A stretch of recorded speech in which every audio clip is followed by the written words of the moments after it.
Now this is a chapter of 2 the earth and the changes on it. ये social science का chapter है। हम एक तरह से ये फॉरेस्ट से भी रिलेटेड है, मैं आपको बताऊंगी कैसे। पहला पॉइंट है चेंजेस ऑन अर्थ सरफेस, मतलब अर्थ के सरफेस पे क्या क्या चेंजेस होते हैं। हम अर्थ के सरफेस पे ही रह रहे हैं, तो एक तरह से अर्थक्वेक आता है, वॉल्केनो आता है, ऑलवेज हर जो है वो चेंज होता रहता है। तो ह्यूमन एक्टिविटीज़ भी होती हैं, इरोजन होता है, रिवर्स कॉजेज होते हैं और चेंजेस होते हैं, डिफॉरेस्टेशन होता है, मीनिंग होता है, constructions also change the earth surface. तो ये सारी चीज़ें अर्थ चेंजेस के अंडर में आती हैं। उसके बाद आता है एक्सटर्नल प्रोसेस। एक्सटर्नल प्रोसेस होता है कि बाहरी, जैसे कि वेदरिंग और ग्रेजुएशन और वेदरिंग क्या होता है, breaking of the rocks into small pieces due to wind water and temperature changes. जो स्मॉल रॉक्स होती हैं जो कि स्टोन के होते हैं, वो टेम्परेचर वाटर के हिसाब से वो चेंज होते रहते हैं, मतलब वो टूट जाते हैं, स्मॉल पीसेस में डिस्ट्रीब्यूट हो जाते हैं। उसके बाद आता है ग्रेजुएशन लेवलिंग। इसके दो टाइप्स होते हैं। एक तो होता है जिसमें इंक्रीज़ होता है लेवल का, लेवल इंक्रीज़ होता है लैंड का, और जो सेकंड टाइप होता है जिसमें लैंड जो वो डिक्रीज़ होता है। उसके बाद आता है इरोजन एंड डिपोजिशंस। इरोजन तो मैंने ऑलरेडी फॉरेस्ट चैप्टर में बता रखा है, wearing away of the loss of the rocks, wind, water, ice और द सी वेव्स। और उसके बाद आते हैं depositions, when these agents drop the carried particles anywhere and forming soil and landform. मतलब जो भी एजेंट्स होते हैं ड्रॉप करते हैं, पार्टिकल्स जो होते हैं रॉक्स के, वो क्या करते हैं, सॉइल और लैंडफॉर्म बना देते हैं। उसके बाद आते हैं एजेंट्स ऑफ द ग्रेजुएशन, मतलब इसके टाइप्स आगे एक तरह से लगा लो। एजेंट्स हो गए रनिंग वाटर, मतलब रिवर्स हो गई, यंग स्टेग होती है, स्टेप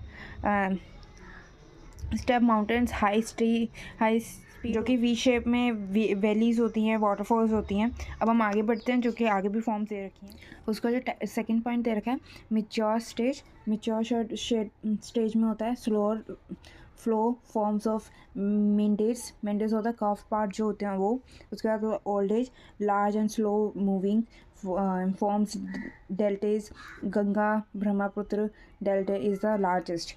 तो ये आपको ज्योग्राफी के में आई थिंक सब्जेक्ट है, तो उसमें बता रखा होगा गंगा ब्रह्मपुत्र जो है ये सबसे लार्जेस्ट होती है। उसके बाद रिवर, उसके ग्लेशियर्स, मूविंग आइस। इसमें ये तो आइस जहाँ पर पाई जाती हैं हमें, are the large message of the moving ice that under rocks and deposit them anywhere. उसके बाद क्या होता है एल्सवेयर, जैसे फाउंड इन हिमालयस, गंगोत्री और भी बहुत सारी होती हैं। Continental glaciers cover big areas. उसके बाद आता है mountain glaciers found in the mountains only. अब आता है सी पॉइंट विंड जो है strong wind carry and sand and dust changing landscape specially in desserts. तो ये विंड हमें ऑलरेडी पता है, डस्ट एंड सैंड को कैरी करके चलती है, स्ट्रॉन्ग होती है। उसके बाद आता है extra facts and geomorphologically study of the landform, snow line the highest above which snow level melts. जहाँ पर जो है आइस जो नहीं होती मेल्ट, तो उसे स्नो लाइन बोलते हैं, जो स्नो होती है नेवर मेल्ट्स। उसके बाद आता है horizontally movement of air and strong in dry areas, मतलब जो स्ट्रॉन्गेस्ट इन ड्राई एरियाज होती है, हॉरिजॉन्टल मूवमेंट्स होती है एयर में, उसे विंड बोलते हैं। अब हम आगे चलते, अब हम बात करते हैं the earth surface changes, wind and sand dunes होते हैं। इसमें स्ट्रॉन्ग विंड्स होते हैं, विंड्स कैरी सैंड पार्टिकल्स जिसमें deposit them with the speed slows and form a sand dune. जो कि हमें राजस्थान में बहुत चीज़ें देखने को मिलती है, जो कि वहाँ पर जो स्पीड है वो स्लो होती है, और सैंड ड्यून्स भी होते हैं, mushroom rocks and unique shapes likes होते हैं।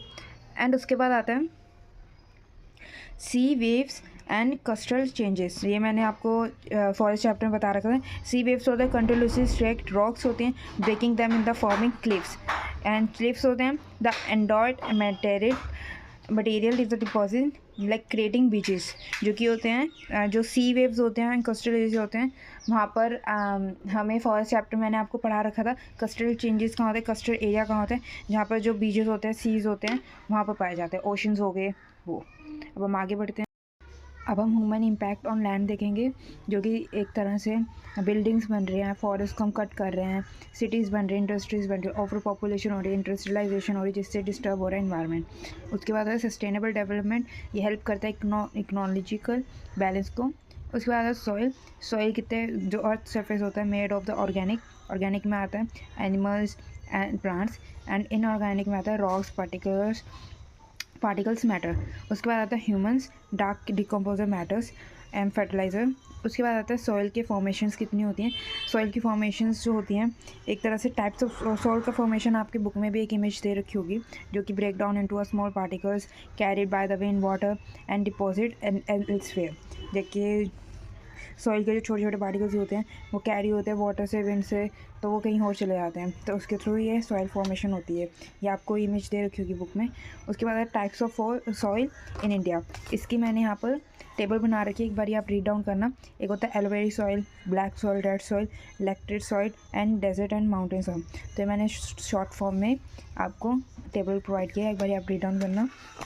उसके बाद आता है सॉइल। इसके मैंने सॉइल के टाइप्स दे रखे हैं, सॉइल टाइप्स, लोकेशन कहाँ कहाँ मिल जाते हैं और फीचर्स। उसके बाद आते हैं यूजेस, उसके यूजेस क्या क्या हैं सॉइल के। और soil erosion and conversation. And soil erosion क्या होता है, रिमूवल टॉप एरिया होता है, टॉप सॉइल होती है, और विंड और वाटर ह्यूमन एक्टिविटीज़ के थ्रू वो रिमूव हो जाता है और कहीं और चला जाता है। तो cause it deforestation, overgrazing and improper farming होती है।